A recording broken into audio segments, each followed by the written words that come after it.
We'll see. We'll see. Okay, go ahead. I unmute. Good evening, everybody, or good morning, everybody, or good afternoon, everybody, wherever you are in the world. We've got people from all over the world here this evening, and we got some new faces that we haven't seen before. Natalia Lachat is a new member. First time she's joined us. First time I've seen her here. Oh, we know Stan, we know Greg, we know Eva, we know Antonina, Rami, Bob, Howard, Nancy, Robert, Randall, and I don't know myself, but we know all the rest of the folks. So welcome back, everybody who's here. We may get a few more people popping in, hopefully before the evening's over. Normally we will. Natalia is my guest. I'm sorry? Natalia Lachat is my guest. Yes, thank you. Thank you. You're always on the ball, Anthony, bringing in new people and always supporting our club. Very, very good. So there's a lot of good things going on in the world. I will be talking a little bit about that later on. Last week, if you were with us, you heard Andres Bone, our treasurer, who's in charge of our Children's Rehabilitation Center, talk about getting funding. Today, I'll show you a picture of the new girl that we're sponsoring. So they did pick a child to assign to that donation, and we now have two, and we're working on a third one. So we do have two. I'll talk about that later this evening if Andres does not show up. If he shows up, I'll let him talk about that himself. So that's the good news. Let me see what I've got here for President's comments. I should have something. I'm not sure. I'm not sure of anything nowadays. Everything seems to be going on around the world, and I'm not sure of a lot of things. So, okay. One of the things that we're working on is that I need to go to PETS training again. Because we're such a small club, I'm probably going to be the president over again another time. And as the incoming president and the outgoing president, I need to go to PETS again. And it's all in Russian. And my understanding of Russian is not good enough for PETS. So I'm probably going to go through PETS in UK. We found a club over there that's going to be able to let me in, and I'll go through training over there. So that was a necessary thing we need to take care of just to stay, quote, correct with the system. We need to get that training. We here in St. Petersburg are looking for additional things to work on, although most of us are busy. Our biggest concern is membership, as it is around the world. We looked at the number of clubs in our district, and 85% of them, the numbers have gone down drastically in our district, the numbers of people. So there has been a huge reduction of members. We want to try and overcome that by finding new members and working on that. So that's probably going to be a focus for us going into the time when we're coming out of the virus lockdown. We're probably going to have a push to try to drive more membership because it's absolutely needed. We're too small to stay functional and get more projects done. So we'll be working on that. We have several people here tonight who are going to be coming back as speakers for us in the next few weeks. And we're excited about having you come back to hear what you have to say. Am I getting my echo back? Yep. No, I plugged in again at my computer. Everything else is on. Okay, we'll proceed on. And we're going to go to our vice president, go to our secretary and find out what our secretary notes are. Randall, will you give us your notes? Michael, can you mute yourself? Mute. Okay, ladies and gentlemen, I also have an echo. However, let me first welcome Eva Hammond, who is with us, I think, I know for the second time, but at the beginning of our meeting. And Eva was my sponsor in the Rotary Club of Ottawa many years ago. So I'm very pleased to see Eva again. Now, I would like to share my screen because I have some notes, which I will play for you here. So, ladies and gentlemen, for the 24th of March, First of all, as Michael said, pets in District 2223 is in Russian language. And this is a challenge for us who are not fluent in Russian. I attended on his behalf over the weekend. This is the second year we had online pets training, which was for the presidents and the secretaries. And we had some big names that came to us to speak to us. We had Jennifer Jones, who's the incoming, or is the president nominee of Rotary International. We had Manoj Desai, who is going to be our new District 2223 RI Special Representative to Russia. He will be taking over from Dean Roars, past RI president, who spoke to us. Dean Roars is going to be a foundation trustee, and so she cannot continue on as our Rotary International Special Representative. And Margarita Samakhalova is the incoming district governor for District 2223. I want to say that what was very impressive, let me see if I can, oops, let me go back here. Michael mentioned something. Oops, sorry. Michael mentioned that something about the membership in our clubs in District 2223. What I found interesting and illuminating is that 83% of our clubs have less than 20 members. And 41% of the clubs like us have less than 10 members. So we're not alone, but this is a challenge for the whole District 2223 to grow. And a week or two ago, we heard from Howard, I think, that there is a sword of Damocles above our heads in Rotary Russia that we have 6 years to grow. Well, we are, I looked into this a bit more and understand that we are a pilot district, and our pilot status as a pilot district extends over 6 years. When the two halves of Russia were put together, we were put together with I guess our leadership in Russia made some strong promises that we would grow substantially. And so this is our challenge. We must grow substantially the number of members in our clubs and the number of our clubs in Russia by the end of the 6-year period. So this surely is a challenge.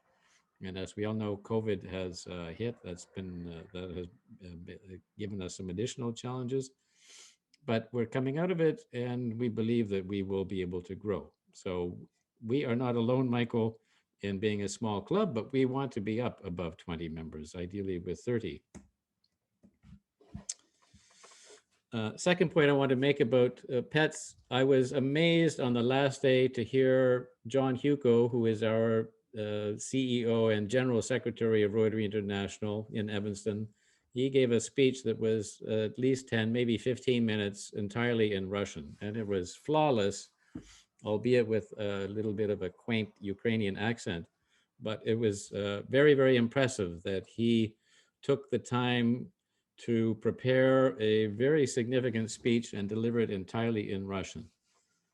And that was really a sign of strong support from the district, from Rotary International, from Evanston, for our Rotarians in Russia. Next slide, next slide, next slide, next slide.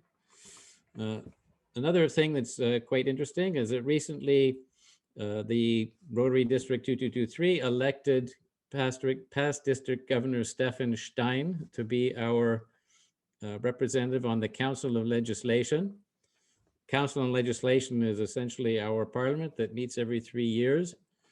And so he will represent our district. Every district appoints one person to represent them, to propose changes to the policies and procedures of Rotary, and they're voted on, they're discussed and voted on at the Council on Legislation. And I discovered that there is now also a Council on Resolutions that meets online only every year to discuss urgent matters. And I suspect this is something new in COVID times. So Stefan is past district governor for the previous western half of Russia, and he's based in Kaliningrad, and he will come and speak to us I think sometime in May.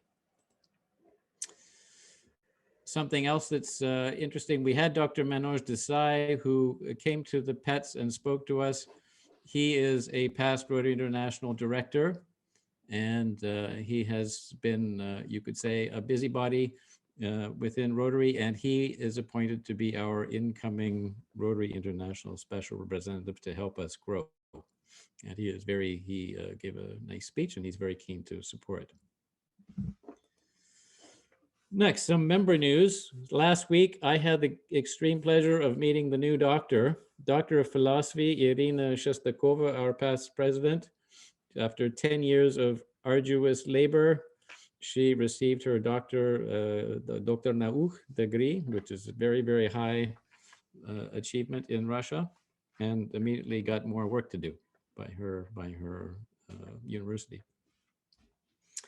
And we learned that Andrea Spitzi, our member, has been elected a board member of the German-Russian Chamber of Commerce. So that's happy news.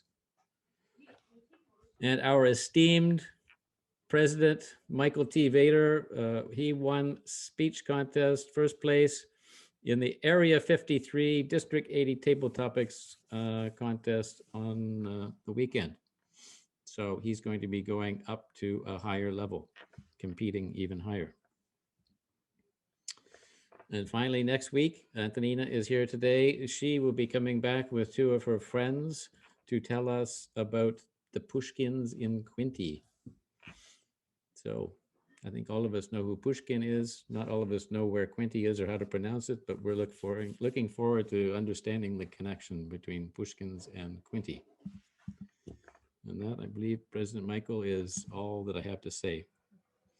If anybody would like to watch the recordings of our meetings, I put them up periodically onto our YouTube channel, and we have, I think, 7 followers. It would be nice to have 8. So please come and visit. Over to you, President Michael. Thank you very much, Randall. I hope that the echo has gone away. I have no device turned on except for one that I'm talking to, but I didn't have any on earlier, so I don't know why we had the echo. So I apologize for that. Sometimes those things occur. Tonight, we're going to have a guest speaker, as we normally do. How about that? Nothing new, something old. What did I not do at the beginning of the meeting tonight, folks? You guys forgot to tell me. You forgot to remind me. Does anybody know what you forgot to remind me about? You forgot to remind me about the 4-way test. You let me sneak by without doing that this evening. Will everybody please turn on your microphone? Everyone, please turn on your microphone. I will read the 4-way test, and after I read each line, then you may repeat it afterwards, not counting what's on the top. The 4-way test is of things that we say and do. So the first line is it the truth? Is it the truth? Is it fair to all concerned? Is it fair to all concerned? Will it build goodwill and better friendship? Build goodwill and better friendship. And will it be beneficial to all concerned? Will it be beneficial to all concerned? Very good. Thank you. Thank you. You know, when we got our club back together about 1.5 years ago and started going forward, we talked about the fact that we need to do something at the beginning of each meeting. And we've tried a few different things. The 4-way test is what I'm using now. Randall has found a song, and I believe he has both English and Russian, I believe, right, Randall? Both languages or just one? Just English? Just Russian? Okay. So someone wrote a Rotarian song in Russian that we found in our cabinet where we store things when we went through and cleaned it all up. So now we have to figure out if we're going to start singing that song or not. So in the future, we may have you help us sing some Russian. We'll see. You might learn how to sing. That might be good. Michael, we got some good singers in the crowd. Yes, sir. Michael, I think we have a new club tradition that the newest club member has to be the first one to master the song. Who's our newest club member? Oh, it's Rami. Yeah. You're putting a lot of different first burdens on his back, but that's okay. Well, he's man enough. He'll stand up and be able to do it, I'm sure. But while I'm president, I'm going to demand that you help him sing it. So We'll sing it in the metro. It'll be a duet. Randall and Rami, the R&R team, they're going to be doing it. So, but we're looking for things that are Rotarian that we can get people involved in and have a little bit of fun with, a little bit of humor with. So we're still trying, we're still working, we'll get there eventually. This evening, we have an interesting speaker, and I think that this gentleman probably knows more about Rotary than I will ever know in my lifetime.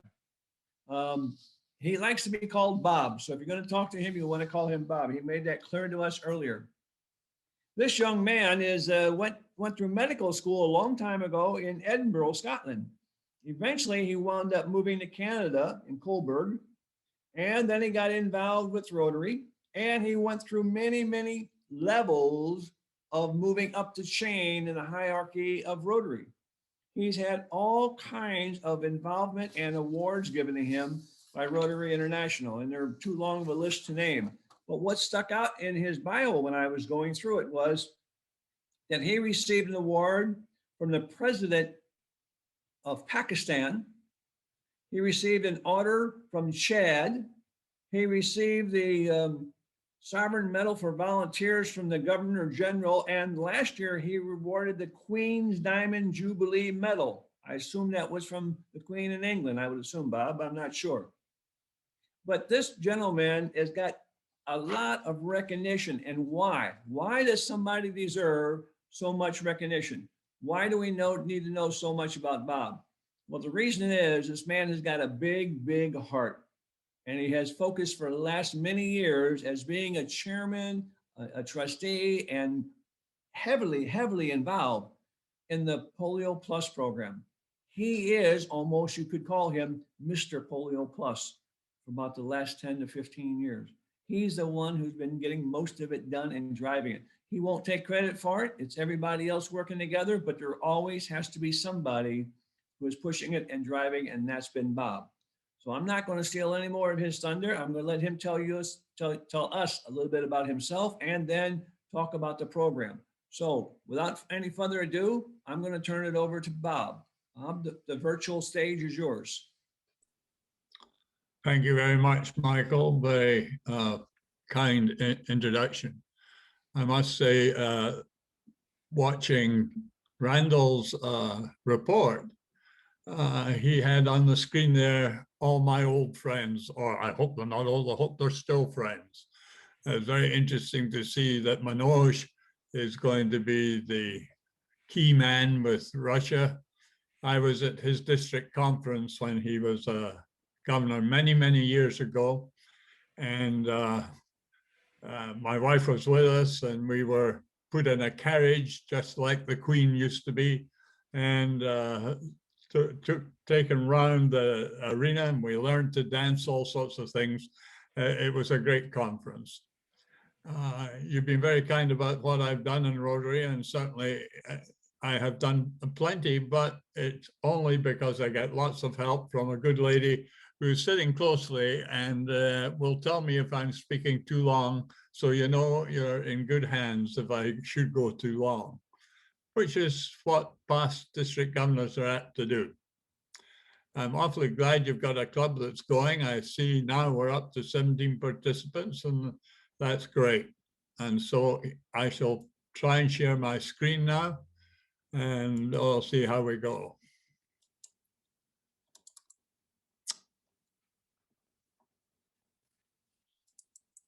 There we go. We're getting going.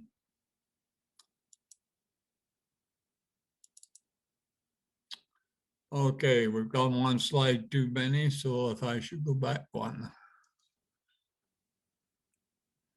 Just to let you know, I know where I am. I always put up a screen like this at the beginning, just so I know where I am and what the date is.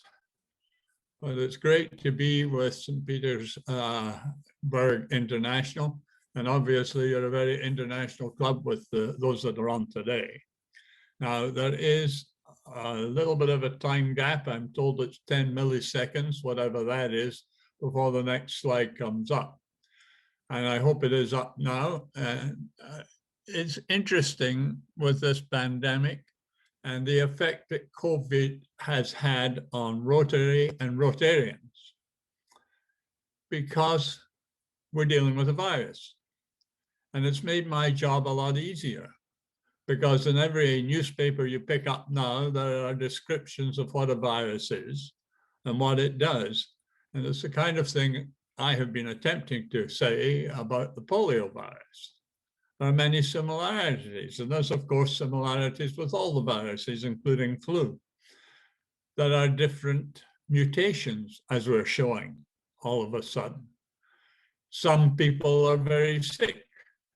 Some people really don't have anything wrong with them. They don't even know. There is a vaccine that has now been developed. And of course, we've had a vaccine, and I'll talk about that later, for polio for many years. There are many differences, of course. The polio virus is what we call an enterovirus. Mostly the children take in dirty water into their gut. The virus undergoes a tremendous amount of duplication and gets itself into the central nervous system, where, as you know, it can cause paralysis enough to cause death.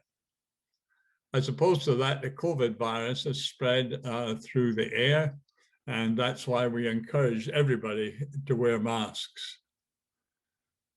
The cause of death in both cases, however, is respiratory failure.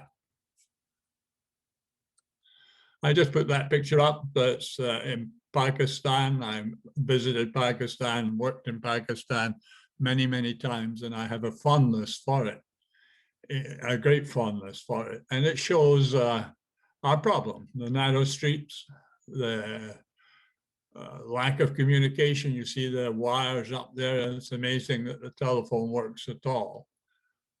And if I go to the next slide, I want to do some definitions. And oh, unfortunately, the view is not so good now because I've got it covered with me and people up there. Can I get rid of that? Yeah, that's good. Okay, just so that we all know where we're talking, what we're talking about, because it's been some years and many people are forgetting. We talk about WPV, that's the wild polio virus. I won't read every word, but it's a variant, as you see, of polio, and it's a highly infectious, causing paralysis and death in cases. The one I want you to be particularly careful in understanding is the circulating vaccine-derived polio virus.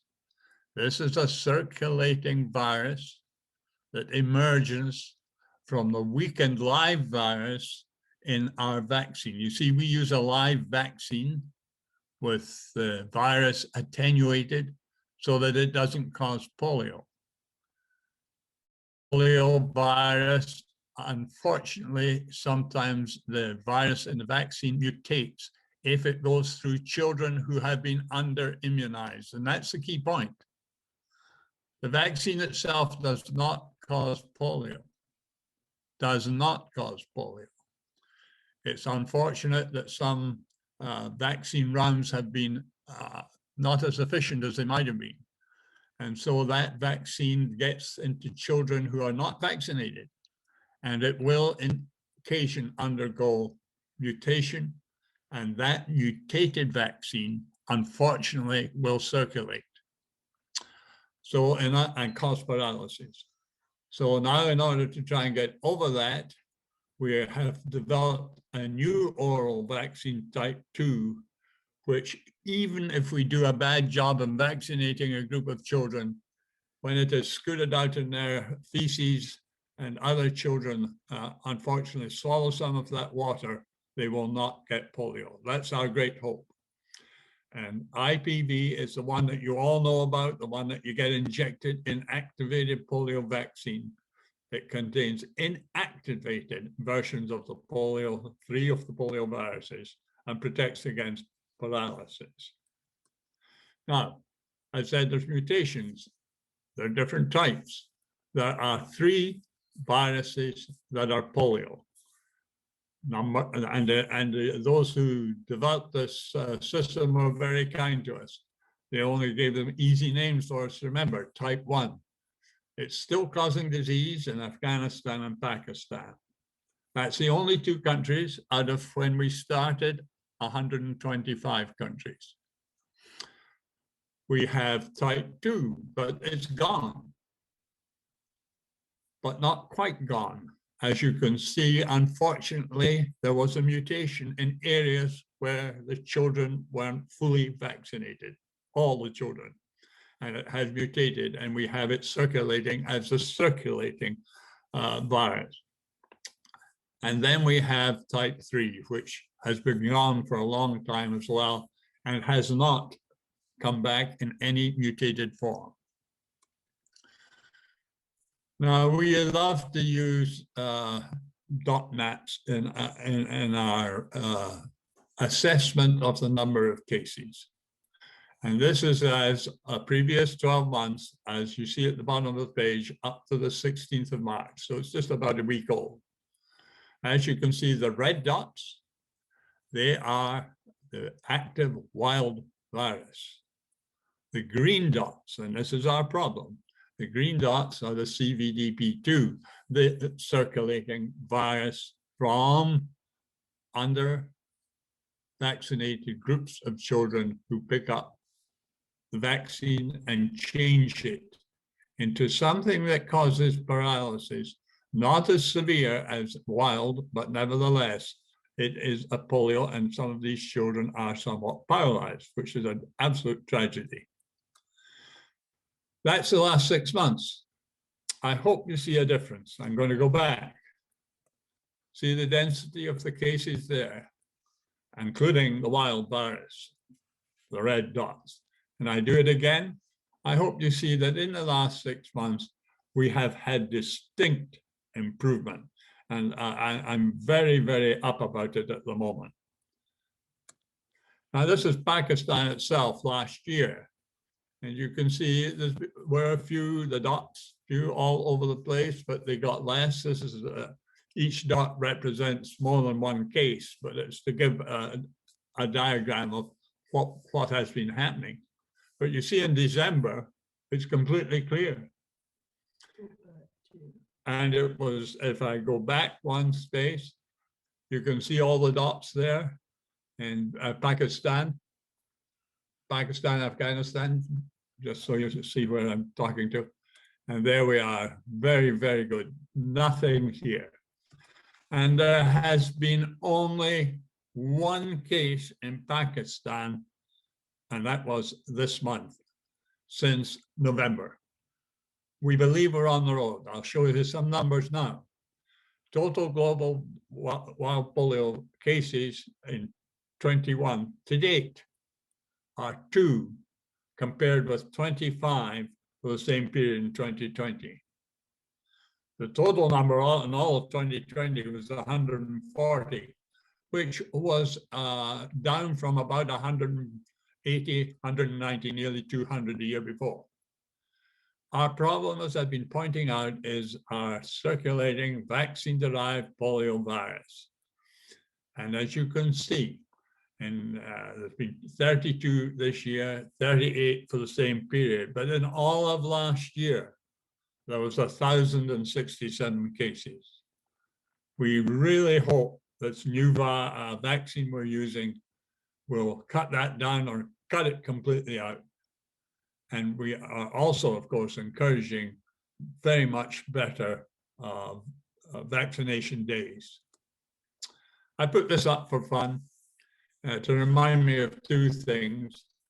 These are Rotarians. These are Rotarians in the country of Mali, and actually near Tukamtu, can't say it. It's there to remind me that Africa is now completely polio-free and certified polio-free. This is an amazing accomplishment if you consider the countries and the differences in topography and the poor areas and the slum areas and the wide country areas where there is nothing. But on August 25th of last year, at a special meeting, which unfortunately we had to do all on Zoom, the committee, who were meeting in person, announced and read out the fact and issued the certificate of certification. I had been at the one when we did it in India for that area of the world, and it had been a tremendous, exciting time, and great cheers went up when the certificate was read out. Well, because we were on Zoom, we couldn't cheer, but I cheered at home anyway when it was mentioned.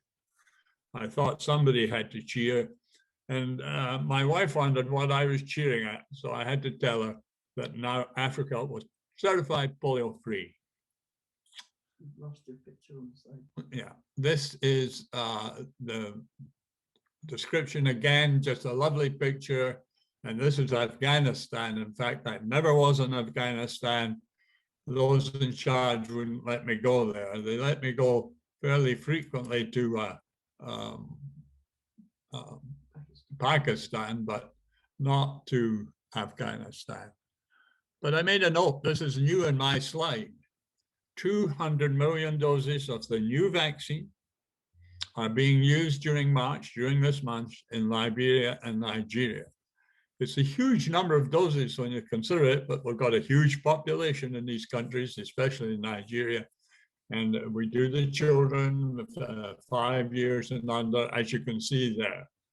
And these boxes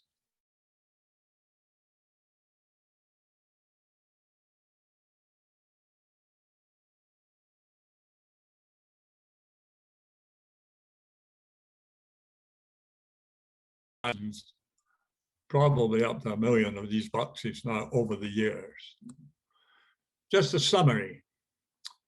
And this is last year, 19 million people are walking on Earth who would otherwise have been paralyzed. 650,000 cases are prevented each year, including these years when COVID has been around. Since '83, 3 billion children have received oral vaccine. In 2019, more than 430 million children in 40+ countries were vaccinating, using 1.2 billion doses of oral vaccine. So it just shows what you're going to have to multiply that several times to get COVID out of the world, or at least under control. Now, other than Pakistan, Afghanistan, this is a very significant figure that the rest of the world is now 4 years since any case of polio. That is enormous success. And we have helped other vaccine diseases, of course, through the PolioPlus. Ebola is the one that everybody knew about initially, particularly in Nigeria, where because of our setup for polio, Nigeria was the first country to get Ebola under control. And then we have COVID-19 in Pakistan. They wouldn't let us do anything for some time. About 4 months into the thing, we were allowed once more to do our thing with polio. And what's more, the authorities allowed us, the vaccinators, into areas where they wouldn't allow us before. And I think that's why the numbers are beginning to show really good progress in Pakistan. Another picture of my favorite areas in Karachi. And you can see from the gutter and the watering, the sewer system, it's no wonder a virus that goes through the gut in the water system can produce polio and severely. That little lad doesn't look too bad, actually. Many of them are much less well nourished than he is. Another photograph, again in Pakistan, in a narrow lane. And the reason for showing this is a man I knew called Muhammad Ishaq. And he was a sort of supervisor for polio, and he's there with 3 kids, and you can see his pencil, etc. Shortly after that photograph was taken, he was shot, killed. 11 people were shot and killed in one day. And all they were doing was giving vaccine, polio vaccine, to children. This has been one of the major problems in Pakistan, Afghanistan. The Taliban group, especially in northern Pakistan, where I visited on several occasions, are cruel, cruel people. And in fact, it's a very dangerous area to go. We had to do something. And a very famous CDC worker in polio called Bob Keegan, unfortunately, died rather prematurely, not of polio, but of other disease. And in his name, we started the Heroes Fund. And I served on this for 15 or 20 years. I don't know, a great length of time. And our idea, of course, as you can see there, was to provide some assistance to the victims of these families, because very often it was the breadwinner, such as it was, such as the job he could get. And as you see, the main earner. It's been a highly successful, visible program. This is a little out of date now, probably about a year. And it's say 166 awards were made to date, and 11 awarded in 2019. 1 injury and 10 fatalities. It is a terribly good program. The maximum we give is $2,000 US equivalent. And people say, well, that's not nearly enough. But when you buy coffee at less than a cent a cup, you understand the difference in money. And it's not good to give these families too much, otherwise they become pariahs in their own community. But we help them, and I'm always very pleased of what we've done, and I have been present and presented some of the checks over the years. I can't end without talking money. It's so important. It's the key to getting rid of polio. We need the funds to buy the vaccine, to put thousands and thousands of vaccinators throughout Afghanistan and throughout Pakistan, particularly at this time. Our goal these recent years, as you know, has been $50 million US annually. That is matched by Gates, and our agreement with Gates continues, I'm happy to say.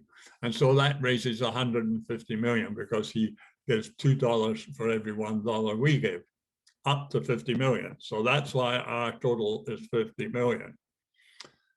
We want clubs to have a goal of 50, covering the picture again with your president's face.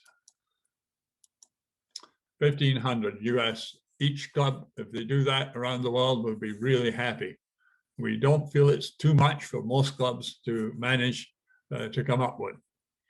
And your donation of 1,500, as I said, is matched by Gates and equals 4,500 in the 2-to-1 or 3-to-1, depending how mathematically inclined you are. And each Rotarian, we're not asking each Rotarian to give a lot, but we're asking $45 US per Rotarian. And we hope, of course, many Rotarians will give much more than that. And then we have the 20% DDF for districts. This doesn't necessarily affect you. You haven't got a district governor, but in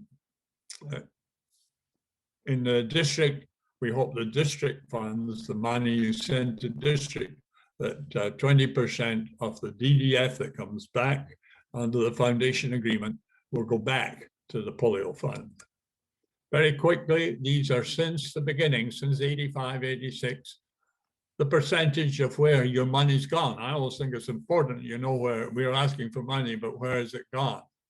Well, as you can see, 13% Nigeria, 12%. If you look at Africa and count them up, they get by far the biggest amount. And another slide here, which was 1819, but it hasn't changed much. What we do is maybe a little emphasis on one country than another. But as you see, vaccine 6%. We don't supply a lot of vaccine. We supply many of the other things. But vaccine, for some years, when I was chair, in fact, the amount of vaccine we supplied was zero because we were giving so much more to the other things, detecting disease, raising awareness, etc. And research, if you notice 1% there. When we made the initial agreement with Gates, he wanted that research figure to go up to 7 or 8%.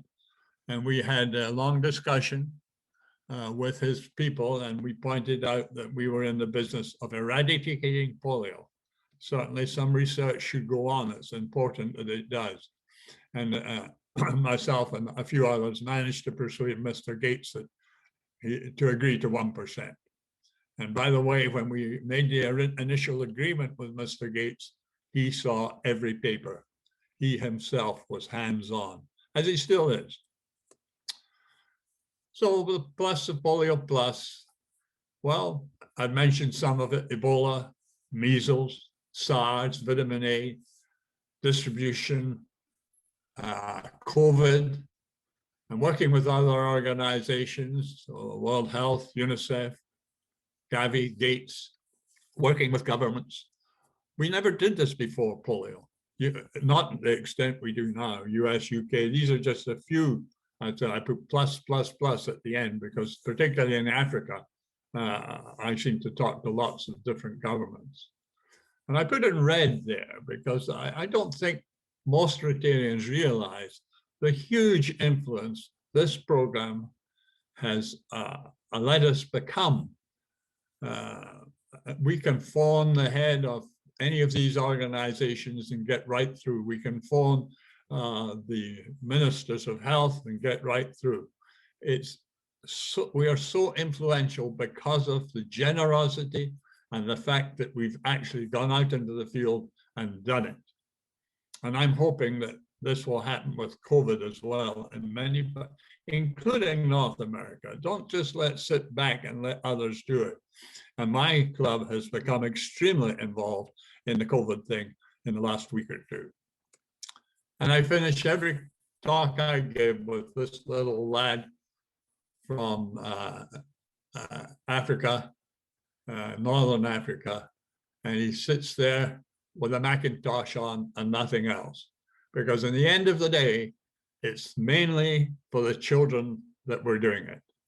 Thank you for listening.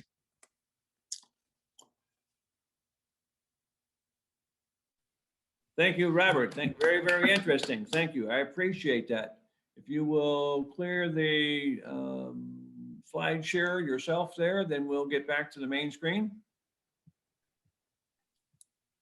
Yeah.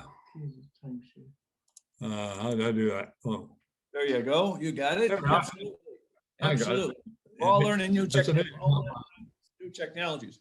First of all, Robert, let me thank you for all of your work. But as you said, there's many people doing it. But my comments earlier was there has to be a driver. Every bus has a driver. Every ship has a captain. Somebody has to be leading it. And obviously, you've been doing it for the PolioPlus program for many, many years, which is really, really great. So thank you for that. I'm going to open up the floor to our people. If you'll just raise your hand, I'm looking at everybody on the screen. Somebody has a question. Yeah, Greg, you're Greg and then Howard. Go ahead, Greg. Sure. I'm very proud to announce that for several years, we've had something called the PolioPlus Society of District 5020. And I'm going to hold this up so you can hopefully see it.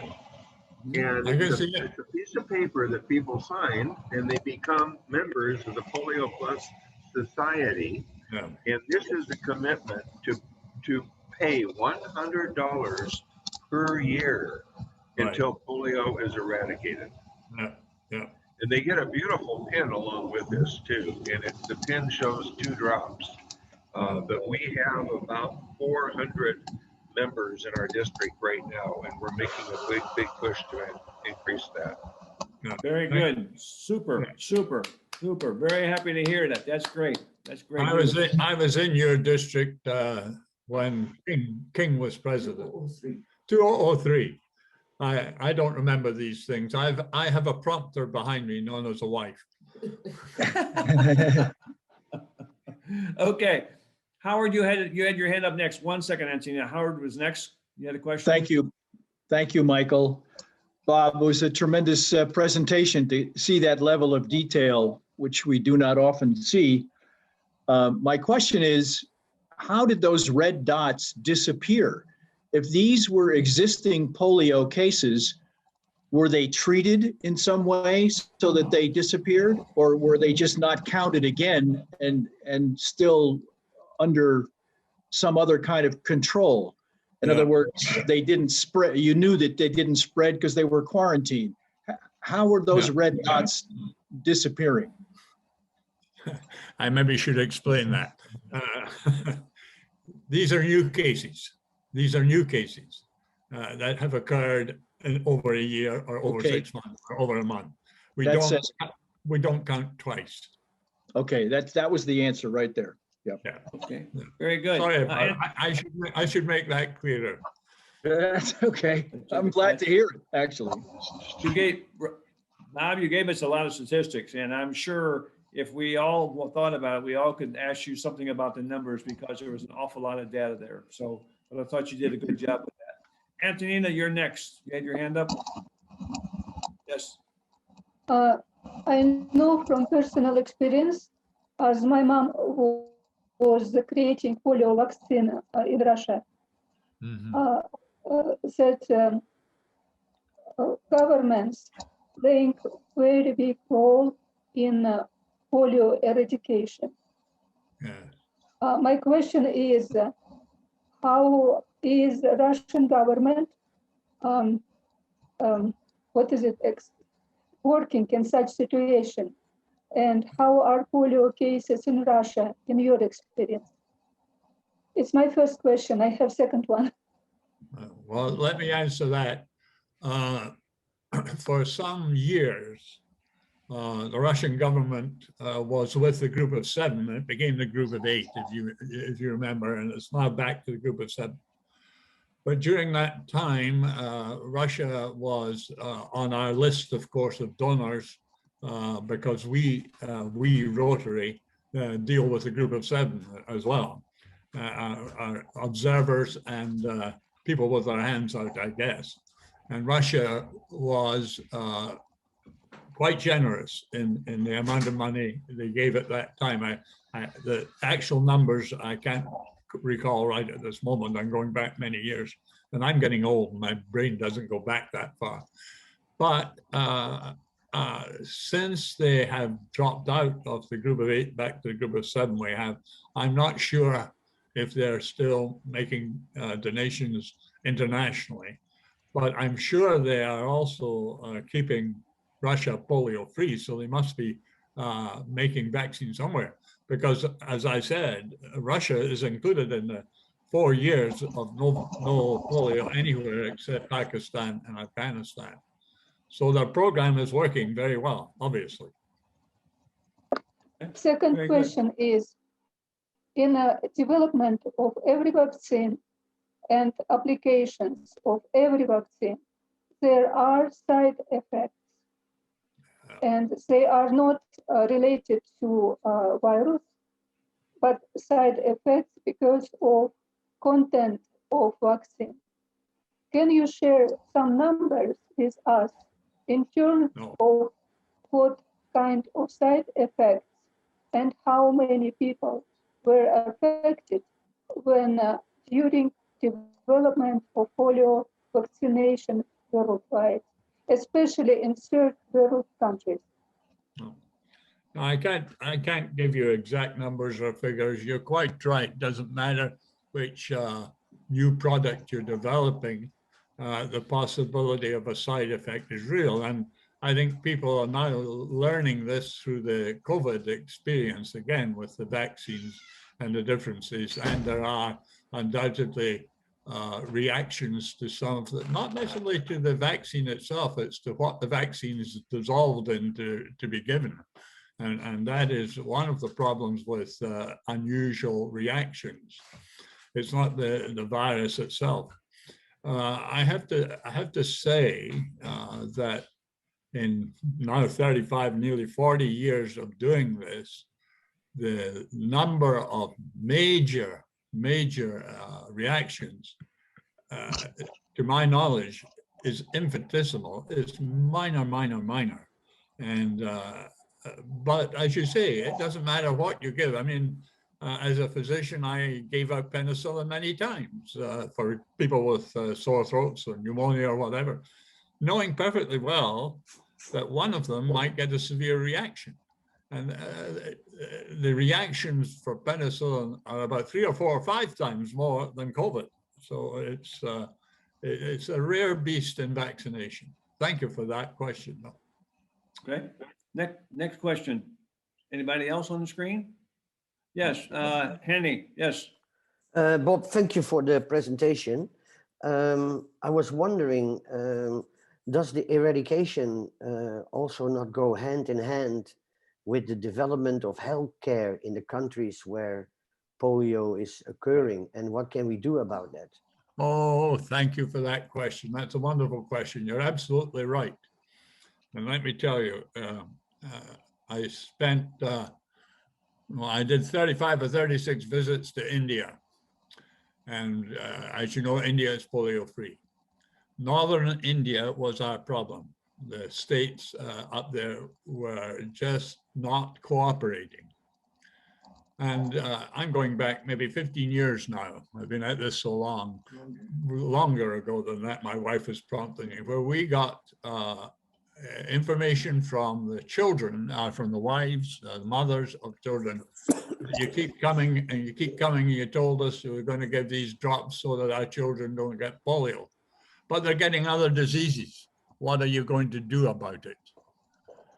And the polio program itself then had to take a big breath, deep breath, and look at the general health, particularly in northern India. Particularly some of the sewer systems were so terrible that, you know, quite apart from polio, they were getting all the other gastroenteritis diseases. And so what we did was a great deal of work in helping to ameliorate, can't get rid of, other diseases. We also did a lot of infrastructure, just building roads, built labs in places so that they would get proper diagnosis of the other diseases. Your question is right on. And this is what's happening in northern Pakistan, particularly. We had to not only overcome the situation where there's poor housing, etc. I mean, some of it is dreadful. Bangladesh is even worse, but in fact, Bangladesh did a good job in getting rid of polio. They didn't have people shooting their vaccinators. But you're quite right. The question is right on. And until general health is better in the community, I'm sorry to go on a bit long, but I was at a meeting in the United Nations where it was stated by a person on the stage that we would never get rid of polio until we got the water cleaned up. Well, I challenged that a little bit. We had a bit of fun. It was a Rotary meeting as well. And I challenged the speaker a little bit. I said, yeah, we will. And in India and some places we have, but until we get all the other diseases, the water particularly cleaned up, we have to be very careful. You're right on the ball, sir. Thank you. Robert, I don't know if everybody on the screen here has been to one of those countries like Pakistan, Afghanistan, or India, which I have been to several times. But until you go there and see the actual water yourself, you don't understand how bad it can be, how bad that water is in some of those places. I mean, not only is it dirty and polluted and has a lot of viruses and things in it, but even just walking past it, you can smell the garbage and the waste that's in that water, and it's open. Sometimes children play in it, sometimes children fall in it. So it can very easily get into their water system for drinking, and it becomes a problem. So if you've never experienced it, I hope someday you get a chance to. And I know many of you have. Many of you have gone some places like this around the world and seen in the third world countries that water system. It's not very, very good. And that's one of the reasons, Bob, I'm very happy to say that Rotary has that focus on water. One of their main areas that they're looking at is water itself. Yeah. And I know I was working with a project over in Bali where we were getting water to people who had no clean water, but we eventually got put in wells and pipes and pumps and everything, and they got it. but that water is a big issue. Any other questions from anyone? Stan or Greg or anyone? Oh, I'm sorry, Robert. I didn't see you raising your hand. Sorry, Robert. Go ahead. Okay. Yeah, I was quite surprised to see that Kenya was back getting more immunizations last year. I was wondering if it was just a particular area of Kenya, perhaps in the north, near where the refugees are, or is that over the whole country? Do you know? It'd be the whole country. They do some local ones as well, and I'm not completely. You've got to remember. You say you were surprised to see Kenya. But we're still insisting that every child in the whole world gets polio vaccine because it can spread so quickly. We've seen that we've learned that with COVID, how quickly it can spread. And my fear has always been that the virus would escape from Pakistan or somewhere, as it has. We had an outbreak in Indonesia from a virus that came from Nigeria, from a gentleman that was just flying down there for business. And that's why every country, especially those of us who have children and grandchildren, should insist that their children get vaccinated against polio. Now, the thing about Kenya, it may have been an outbreak of some sort that they were chasing, but it wasn't polio cases. It was just concern, I would think. Okay. Thank you. Yeah, because Robert gave us a presentation just recently about being in Kenya and working with Kenya. So that's very high on his priority list and on his mind. So anyone else on the screen? Kenya did a great job. Yeah, Stan. Bob, thank you very much. An excellent presentation. I'm just curious. So $50 million is the annual goal. How in the past few years have Rotarians, Rotary clubs, districts, et cetera, done in achieving that goal? Have you exceeded it each year? Or? Yeah, we've exceeded it most years. The last year, it was a struggle to get there, but we got there. And this year, I'm terrified because looking around the Rotary clubs in my area, in my district, including my own club, donations are way down. Now, they're not, the last figures I saw for our district, and that's all I really can talk about locally, polio was not as low as some of the other areas. And so I have hope that we'll get near that 50 million again. Gates will match 2-to-1 as much as we bring in. If we only bring in 30 million, that's what he'll match. But I'm always hopeful. I've been raising funds for polio for so many years, and I'm always surprised at the generosity of Rotarians. And it's a good question. It's a good question. We've done it every year, and I'm hoping this year won't be the year we don't do it. Okay. Randall, you have a question, but before you ask the question, Randall, I have something for Bob. Bob, as we get finished with the session with you, when we do that, I have some other things I'll be talking about. A few of our members have asked for your email address. So not now, but when we continue the meeting, will you please go to the chat and type in your email address? Some of the people would like to contact you, but don't need to do it right now. Let's continue with our questions. Randall, go ahead. Thanks, Michael. Quick question for you, Bob. I'm just curious, what was your path or your journey into becoming so personally involved in the PolioPlus program, which started more than 30 years ago?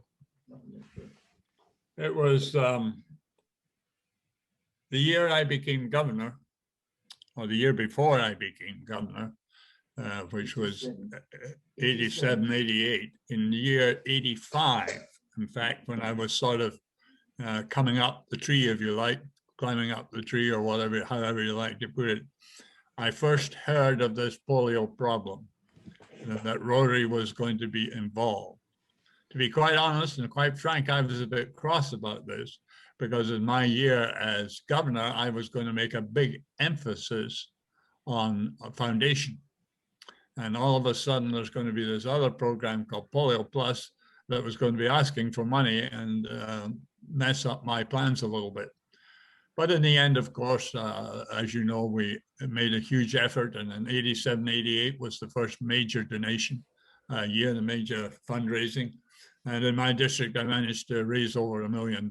So it didn't match some of the big Americans, but it was a huge amount. It was the highest in Canada. So anyway, that sort of got me bitten, I guess. And I'm a physician, as you know, but that really wasn't the main thing. The main thing was to go out and, you know, wave the flag and to say what a good thing this program that Rotary had developed was, and gradually got more involved and was lucky enough to do one or two good things and got appointed to the committee.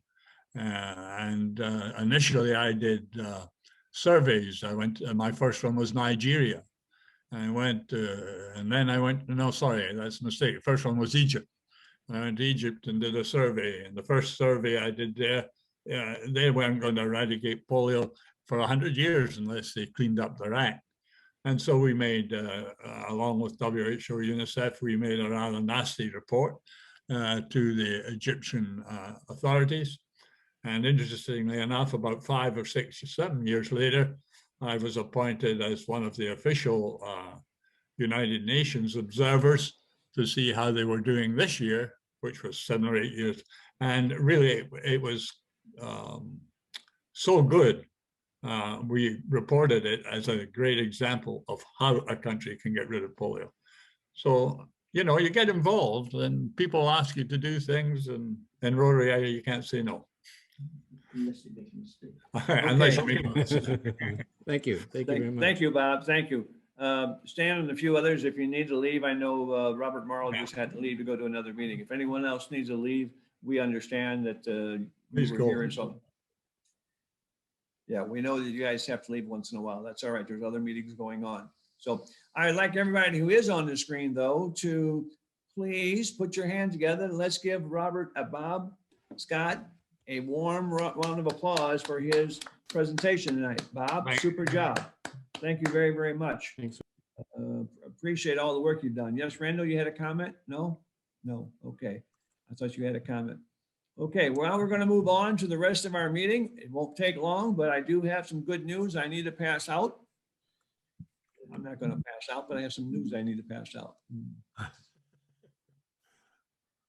Our program with the Children's Rehabilitation Center, there is a young lady. I'm not quite sure of her age yet. I'm still waiting on the full documentation, which I haven't seen all of it.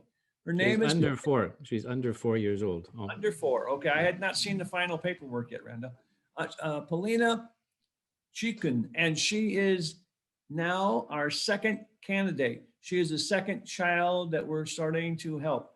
We helped Goran get started. He did his thing, and now we're helping Polina, and we're starting to raise funds for our third one. And before I show you the picture of Polina, I'd like to recognize Natalia Lachat. I believe you made a donation recently towards this here. Thank you very, very much. I want to publicly thank you for your contributions in helping us make this happen. So thank you very, very much. We are getting some small donations coming in. They are trickling in, but we did have the large one from Texas, that large donation from Texas that we mentioned last week. And because we had that from last week, that allows me to show you the next slide, if I can get to it. And I will move my chair just 1 second.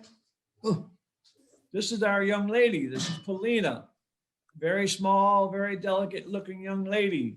And she is our second candidate. And now she is going to start, or she has started this past week, to undergo her therapy based on the donations we got from some of you and from Texas.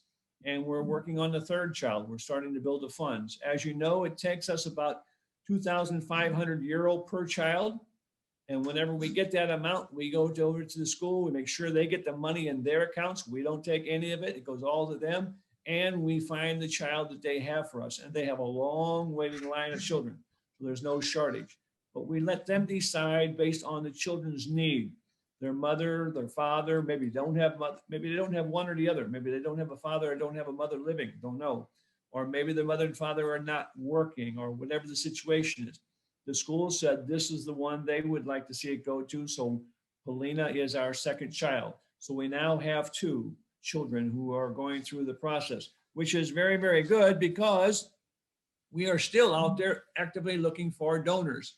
And excuse me, the video that I got from Rami and put together is not quite finished yet. I thought it would be to show it to you this week, but it wasn't. It's still being put together, and I am doing a voiceover. I did a voiceover. They're going to be laying that on top. And that should be hopefully done by next week. I apologize for not having it this week. It just didn't get done. So we will have that, and we will put that out for people to have and to share so they can see what we're doing. And for Bob Scott, who has not been to our meeting before, this is a cerebral palsy center, Bob, where the children who have cerebral palsy go to this place and they get therapy. And they go there where they arrive, they cannot walk. Either carried in or wheeled in or somehow brought in, and they go through therapy anywhere from maybe 6 or 7 weeks is the shortest, usually 3 or 4 months worth, 5 days a week, 2 or 3 hours every day, going through the therapy, and then also having special shoes built for them so that they'll support their legs and their feet. We bought a machine for them several years ago to do that, and now they're doing that plus all this therapy. They're doing miracles with these children. And to see the children show up not walking, and when they leave, they are walking, maybe still with some help, maybe still with crutches, or maybe still with braces, but they're on their way to recovery, and it's amazing to see that. So I know everybody else on the screen has been to our meetings before and has heard about this and so forth. I just wanted to mention it to you because we also think that the children, helping children around the world is where it's at, and that's where we should be putting our emphasis. So as a club, that's what we're trying to do. All right. Any questions about that, about our CRC, about our center, about what we're doing? If you got somebody who wants to see a presentation or hear a presentation, don't forget, just contact us and I'll make arrangements, doesn't matter what time, night or day, come to their meeting and tell them about this. This is how we got the donation from Texas. In the middle of the night, I wound up showing up in Houston and went to their meeting and told them about it, and they decided they wanted to donate. If you know somebody who wants to hear a presentation on it, let us know, and I'll arrange my time to be there. I'll go and talk about it gladly, because we need all the help we can get. All right, next slide, Michael. Let me call the next slide up. Our conquering hero known as Randall has a lineup of people to hear, that you will hear, that you will be able to see and listen to. Antonina, who is on our screen, will be here with her cohorts next week. And she's going to be talking about something that's very interesting to folks who are either in Russia or know about Russia. Things are a little bit different. I didn't know Mr. Pushkin was in Canada. I heard about this. I'm thinking, Pushkin in Canada? I'm very interested in hearing what's going to be brought to us next week. And then in the month of April, it's not April Fools. It is April for people who are not fools. The ICC is going to come attack us in Russia. We're going to get the Russian USA ICC. We're going to have the Canadian Russian ICC, and we're going to have the German Russian ICC 3 weeks in a row. So by the time we get through that, if you come and hear what the people had to say, you're going to know an awful lot about what's going on between Russia and these other countries with the International Committee. And is a focus that is being put on right now by a lot of people. And I know the in the United States, the international ICC people are pushing for having a big event in the Taiwan conference that's going to be in the end of June, I believe, when they have the annual conference. That's going to be online now instead of being live. It's going to be online, but they're pushing to have a big portion of that. Of the ICC wants to make presentations and talk about their efforts and what they're doing. So we're going to get a head start in April to hear about all those things that they're doing and possibly how some of you could possibly help that effort that the ICC is trying to accomplish. So Randall, anything else up? Any other update? You said something about May I heard earlier. I wasn't sure. You said someone may be coming in May. sorry, yeah, we have additional speakers at the end of April and into May. So we will have, because we are not meeting in our hotel in Angleterre, we're taking advantage of this time now to invite very, very special people like past VP Bob to join us. So we very much appreciate it. And we hope that when we do start meeting back in the hotel, we'll be able to continue to invite periodically interesting people to speak to us from abroad. Okay, very good. Thank you. Thank you, Randall. Appreciate that. And again, we're here as a club trying to take our project to new heights, get more children, support more of them. We're also trying to build our membership. Excuse me. But it is very good for us to see the encouragement you people provide to us, folks who are not our members, but come to our weekly meetings and hear our great speakers. It's very, very encouraging for us. So I please hope you don't stop. Or if you have friends, like Antonina has invited another friend tonight. If you have a friend that you think may want to hear some of this, somebody who in your club or your district who wants to know a little bit about ICC, in April would be a great time for them to come to the meeting, because you're going to hear some good speakers talk about some very detailed information on what's going on between Germany, US, and Russia. And third one, Michael, you forgot what the third one was. What was the third one, Michael? Russia, Canada. Yeah. Thank you, Randall. Canada. I should have remembered you would think about Canada, right? Between Canada and Russia, Germany and Russia, and US and Russia. We're going to find out what's going on with all of them. So that's going to be happening in April. That pretty much wraps us up for our meeting. We're done a little bit early. If anybody has any questions or comments, we're certainly open to that. Jane, is this the first time you have been on board, or have you been to our meetings before? No, I've been to your meetings a few times before. Okay, all right. I wasn't sure. Sometimes when I'm speaking and announcing things, I don't catch all the members. I try to, but sometimes I miss them. So my apologies. Glad to see you come back. Yeah. And where are you located, Jane? Alaska. In Alaska. Oh, okay. Yeah. So Greg, you got a partner who's even farther north and more west than you are, Greg. Greg was saying that he's on the northwest corner. Well, we still got Alaska. It's still further north and it's further west up there also. So we got even people reaching further across the pond. Anybody else with any other comments? Any discussion? Oh, everybody's so quiet. Ooh. Tom, what you got to say tonight? We haven't heard from you.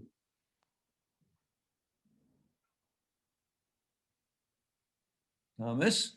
Not too much, just following a very interesting presentation tonight, and I'm looking forward to the ICC presentation next week, because we're very involved with a Russia project for peace poles and peace builders. Right. For those of you who don't know, Bob is from Beaverton, Oregon. And there's a lady there named Natalia who has been pushing and driving the Peace Pole program for a long time. And they're actually in Russia now. And they've been talking to us and others about getting some peace poles put in our area. So it's another good project. Thank you, Bob. Thank you, Tom, for all the work you guys are doing. We appreciate that. Anything else?